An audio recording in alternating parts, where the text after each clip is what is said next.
you know it took Archer nearly a decade to be produced after the creator faced multiple flops and disappointments? Before the television reign of the indignant, foul-mouthed international super spy, there were two obscure shows by the same creator, Adam Reed, that aired on Adult Swim and would burn themselves into the minds and retinas of viewers who stayed up late enough to catch them. The first, C-Lab 2021, would make its debut in December of 2000 and would be the only of 4 original William Street shows to run on Cartoon Network before Adult Swim officially launched in 2001, along with Aqua Teen Hunger Force, Harvey Birdman, Attorney at Law, and The Brack Show.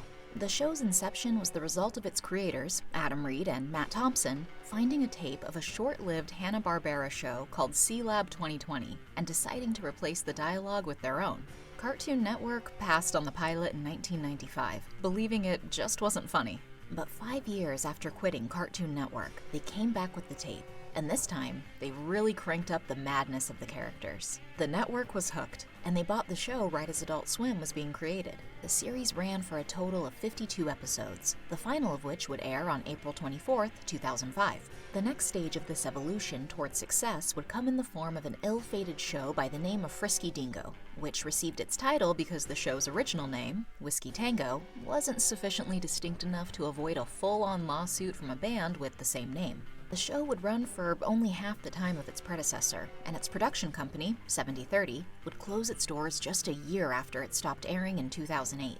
But then, a year after the final episode of Frisky Dingo, FX would air the first episodes of Archer. The show's first season is considered to be rough by many, but it would go on to capture the hearts and funny bones of viewers everywhere and become a massive success, airing for 13 seasons with its phenomenal voice cast, including the late Jessica Walter, who gave a legendary performance as Mallory Archer. And that's how this particular brand of animated workplace comedy, after a decade of searching, finally found a place to call home. It's a good reminder that most creators don't find overnight success, and there are many points in the journey where it may have made sense to throw in the towel. So just because you aren't where you want to be today, doesn't mean you won't get there tomorrow, or in 10 years.